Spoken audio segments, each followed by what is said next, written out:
রান্নাঘরের প্রিয় বন্ধুরা, আশা করি সবাই খুব ভালো আছো। তো আমিও ভালো আছি, আগের থেকে অনেকটা ভালো আছি। তো আজকে তোমাদের জন্য দেখো আরও সুন্দর আরও একটা রেসিপি নিয়ে এসেছি। তো এখানে 2-3 রকমের দেখতে পাবে। তো ভিডিওটা না টেনে মানে স্কিপ না করে ভিডিওটা কিন্তু পুরো একটু দেখে দিও বন্ধুরা, তাহলে আমার খুব উপকার হয়। তো এখানে দেখতে পাচ্ছ বিভিন্ন ধরনের জিনিস দেখা যাচ্ছে। তো এই জিনিসগুলো কী করে আমি বানিয়েছি তোমাদের শুরু থেকে দেখাচ্ছি। তো এখানে একটা বাটিতে আমি দেখো চাল নিয়ে নিচ্ছি। চালটা কিন্তু অবশ্যই আতপ চাল। তো 1 কোটো নিইনি, আমি 1 কোটোরও কম নিয়েছি। এগুলো আমি 2-3 ঘন্টার মতো ভিজিয়ে রাখবো। জল দিয়ে দিলাম, 2-3 ঘন্টার মতো ভিজিয়ে রাখবো। তো চালটা যত ভিজবে তত তোমাদের জিনিসটা বানালে মানে ভালো হয় আর কি। তো 2-3 ঘন্টা পরে আমি জলটা ফেলে দিয়ে এবারে দেখো একটা মিক্সি বলে নিয়ে নিচ্ছি চালটাকে।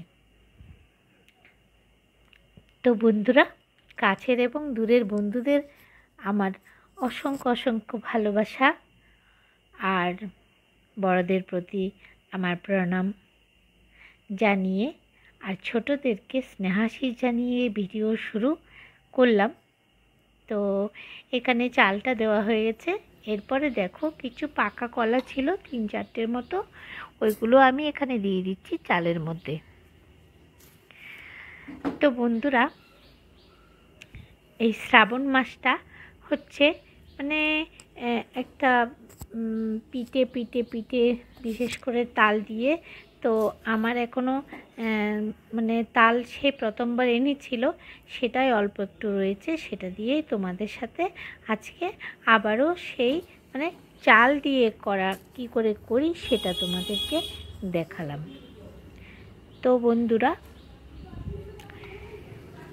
তাহলে দেখতে থাকো, আর করে না থাকলে একবার চেষ্টা করতে পারো। তো কলাগুলো সবকটা দিয়ে দিচ্ছি, আমি একটু নুন দিয়ে দিয়েছি দেখতে পেয়েছো, আর হচ্ছে চিনি দিচ্ছি। তো এই বছর আমাদের বাড়িতে গুড় আসেনি, গুড় ছাড়াই আমি এই রেসিপিগুলো করছি। এবারে দেখো এইটুকু তালের রস ছিল, ওটা ডিপ ফ্রিজে রাখি, তো ওটা মানে হয়ে গেছে, বরফের মতো হয়ে গেছে। তো ওটা আমি এখানে দিয়ে দিচ্ছি। এটা যখনই পেস্ট করবো, পেস্ট করতে করতে এটা এখানে হয়ে যাবে, মানে বরফটাও গলে যাবে। এরপরে আমি এটা বেশ ভালোভাবে একটা পেস্ট বানিয়ে নিলাম। তো তোমরা খেয়াল রাখবে,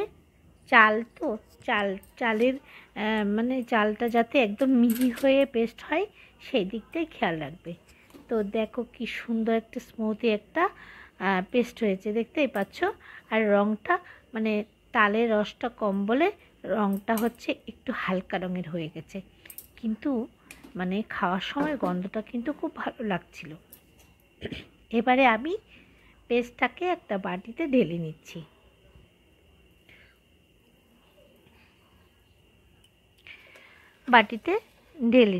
বন্ধুরা, তোমরা যদি প্রথম আমার চ্যানেলে যদি নতুন হয়ে থাকো, আমার এই ভিডিওটি তোমরা দেখো, যদি বন্ধু হয়ে না থাকো তো বন্ধু হয়ে যেও। মানে আমি বোঝাতে চাইছি আমার চ্যানেলটাকে সাবস্ক্রাইব করে পাশে থেকো। তো সবকটা গোলা আমি ঢেলে দিয়েছি, মানে ব্যাটারটা ঢেলে দিয়েছি। ঢেলে দেওয়ার পরে ওখানে ওই বাটিতে অল্প দুধ দিয়ে বেশ ভালো করে ওই বাটি থেকে আমি মানে দুধ দিয়েই বলতে গেলে ধুয়ে নিয়েছি বাটিটা। তো এটা মিক্স করে দিচ্ছি। এবারে আমি সামান্য একটু খাবার সোডা দিয়ে দিয়েছি। এরপরে দেব আমি 2 থেকে 3 চামচ, দেখতে পেয়েছো ছোটো চামচে 2-3 চামচের মতো ময়দা দিয়ে দিচ্ছি।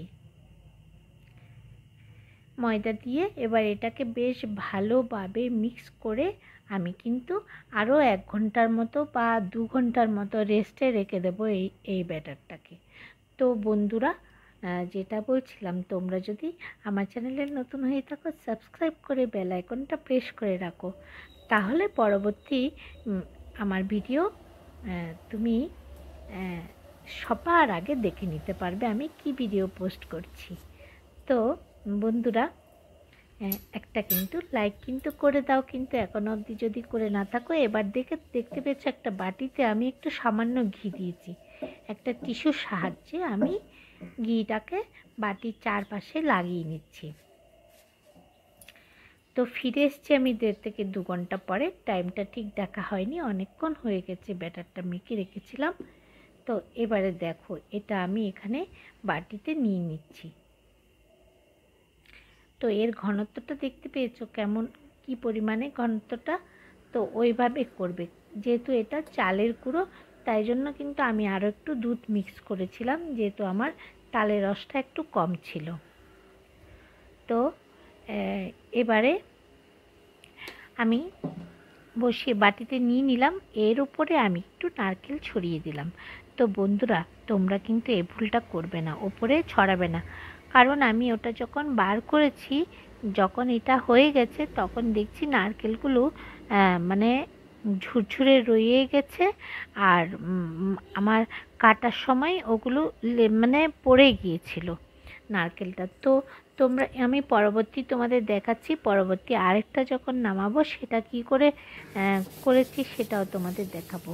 তো ওটা বাটিতে নিয়ে আমি এদিকে কি করছি, একটা তাওয়ার মধ্যে সেই টিস্যু দিয়ে আমি একটু তেল লাগিয়ে নিচ্ছি তাওয়াটায়। তো ব্যাটারটা আমি আরেকটু দুধ দিয়ে কিন্তু আরেকটু টলটলে করছি, দেখেই বুঝতে পারছো। তো এবার এটাকে আমি রুটির মতো বানিয়ে নিচ্ছি। দেখো, আমি টেবিল চামচে এখানে 2 চামচ দিয়েছি। এবার এইভাবে একদম বড় করে পাতলা করে বিলিয়ে দিচ্ছি গোলাটাকে। তো এটা খেতে না খুব সুন্দর হয়, তোমরা করে দেখবে। এটা রুটির মতো, মানে বেশি কি বলবো, ওই যে চাল দিয়ে তো এটা আলাদাই টেস্ট হয়। তো কেমন ফুলে ফুলে যাচ্ছে না রুটির মতো। তো এটা একটু তুলতে একটুখানি কষ্ট হয়েছে, তো কিন্তু যে কাজটা করতে খুব কষ্ট হয় সেই সেই জিনিসটা খেতে কিন্তু খুব টেস্টি হয়। তো এরকম আমি রুটির মতো কয়েকটা এরকম করে নেব। তো বন্ধুরা, তোমরা এইভাবে, মানে 2 রকমের তোমাদের দেখাচ্ছি, তো আরও একটা আছে। তো দেখতে থাকো বন্ধুরা, স্কিপ করো না, প্লিজ প্লিজ স্কিপ করো না। তো লাইক করে দাও কিন্তু, লাইক যদি এখনও করে না থাকো। তো বন্ধুরা, এরকম টেস্টি টেস্টি রেসিপি পেতে আমার সাথে থাকতে হবে, আমার ভিডিওটা কিন্তু পুরো দেখতে হবে। তো কেমন লাগছে কিন্তু আমার ভিডিওগুলো, আমার রেসিপিগুলো কিন্তু অবশ্যই জানাবে। আর কি কি রেসিপি তোমরা দেখতে চাও অবশ্যই কিন্তু আমাকে কিন্তু বলবে। তো এদিকে রুটি করতে করতে এটা কিন্তু হয়ে গেছে, তোমরা নিশ্চয়ই একটু আওয়াজ শুনতে পেয়েছো। তো এটা হয়ে গেছে, দেখতে পাচ্ছ। আমি একটা শলার সাহায্যে তোমাদের দেখিয়ে দিলাম যে ওটা একদম পারফেক্টভাবে হয়ে গেছে। তো এবার আমি কি করলাম, এটাকে উল্টে দিয়েছি বাটি থেকে বার করার জন্য, যেহেতু এটা গরম আছে। দেখতে পাচ্ছ কি সুন্দর হয়েছে, একদম প্লেন হয়ে। এটা মানে তোমাদের কেটে আমি দেখাচ্ছি। এটা অ্যাকচুয়ালি আমি এর আগে যখন সুজি আর ময়দা দিয়ে করেছিলাম তখনও কিন্তু বেশ সুন্দর হয়েছিল, আর তার থেকে কিন্তু এটা কিন্তু আরও বেশি সুন্দর লাগছিল, যেহেতু এটা চাল গুঁড়ো দিয়ে একদম পুরপুরে টাইপের হয়েছে খেতে এটা। আর একদম মিষ্টি বলো, যা কিছুই বলো, সব কিছু একটু পারফেক্ট ছিল। তো এবার আমি কেটে একটুখানি ঠান্ডা হতে দেব। এটা জাস্ট তোমাদের দেখানোর জন্য আমি একটু কেটে দিলাম। তো পরবর্তীতে আরও সুন্দর করে কেটে দেখাবো তোমাদের। এরপর দেখো পরেরটা কি করে বসাবো। পরেরটার মধ্যে কিন্তু আমি এখানে নারকেলটা পুরো মিক্স করে দিয়েছি একদম, কারণ প্রথমটা নারকেলটা ঝুরঝুর করে পড়ে যাচ্ছিলো। তোমরা কিন্তু এই ভুলটা করবে না। তো এরকম করে মিক্স করে দাও। আর যারা নারকেল খেতে চাও না তাদের তো প্রশ্নই আসে না এখানে দেওয়ার জন্য। তো এরপরে আমি এর উপরে কিছু কিশমিশ আর কিছু কাজু বাদাম এখানে আমি ছড়িয়ে দিলাম। ছড়িয়ে দিয়ে এটাও কিন্তু বসিয়ে দেব। তো এটা আমি চাল গুঁড়ো, যেহেতু ওটা আমি 7 মিনিটের জন্য দিয়েছিলাম ওভেনে, তো ওইদিকে দেখানো হয়নি তোমাদেরকে তেমন একটা, কারণ একার হাতে ওখানে ওভেনটা খুলে দিয়ে দেখাতে গেলে অসুবিধা, যে জাস্ট একটুখানি তোমাদের দেখিয়ে দিলাম, এতে কিন্তু খুব একটা ভালোভাবে বোঝা যায় না। আচ্ছা যাই হোক, ওটা কিন্তু উনুনও কিন্তু দেওয়া যায়। এবারে দেখ ওটা আমি কী করলাম, কারণ ছেলে এইগুলো সেদ্ধগুলো একটু কম খেতে চায়, ও আবার একটু তেলের জিনিসটা একটু বেশি খেতে চায়। তো বড়া করে দিলে, মানে তাল পুরুলি যেটাকে বলে, ওটা করে দিলে তো ভালো খাই। তো এবার কেন নাকি আমার গোলাটা একটুখানি টলটলে হয়েছিলো, তাই আমি এভাবে ওর জন্য কয়েকটা করে নিয়েছি। এবারে দেখো খুব সুন্দর করে একদম কেকের মতো কেটে আমি একদম রেডি করে নিয়েছি। রেডি করে এবার কিন্তু আমি সব কিছু একটু বেশ ভালোভাবে ঠান্ডা হওয়ার পরে আমি ফ্রিজে রেখে দেবো। তো ফ্রিজ থেকে বার করে খেতে কিন্তু ভালো লাগে। তো বন্ধুরা বলো, কেমন লাগলো আমার এই রেসিপিগুলো তোমাদের কাছে? তো যদি আমার ভিডিওর কোনো অংশ ভালো লেগে থাকে, তোমাদের আত্মীয় স্বজনের সাথে, তোমার বন্ধুবান্ধবের সাথে একটুখানি শেয়ার করে দিও, বেশি বেশি শেয়ার করো, লাইক করো, কমেন্ট করো। আর এতক্ষণ আমার সাথে থাকার জন্য কিন্তু অনেক অনেক ধন্যবাদ তোমাদেরকে। তো এভাবে আমার পাশে থেকো, আমাকে সাপোর্ট করো। তো যদি তোমারও সাপোর্ট চাই, আমাকে অবশ্যই কমিউনিটিতে জানিয়ে দেবে। তো আমি অবশ্যই হাজির হয়ে যাব তোমার সাথে, হাজির হয়ে যাব কিন্তু। তো বন্ধুরা টাটা, বাই বাই। বেশ মানে সাপোর্ট করার জন্য এতক্ষণ অনেক অনেক ধন্যবাদ, অনেক অনেক ভালোবাসা জানিয়ে আমি আজকের মতো এখানে শেষ করছি। তো আমি এবার একটুখানি আর একটু কেটে সাজিয়ে নিলাম, দেখতে পাচ্ছ বন্ধুরা। টাটা, ভালো থেকো, সুস্থ থেকো।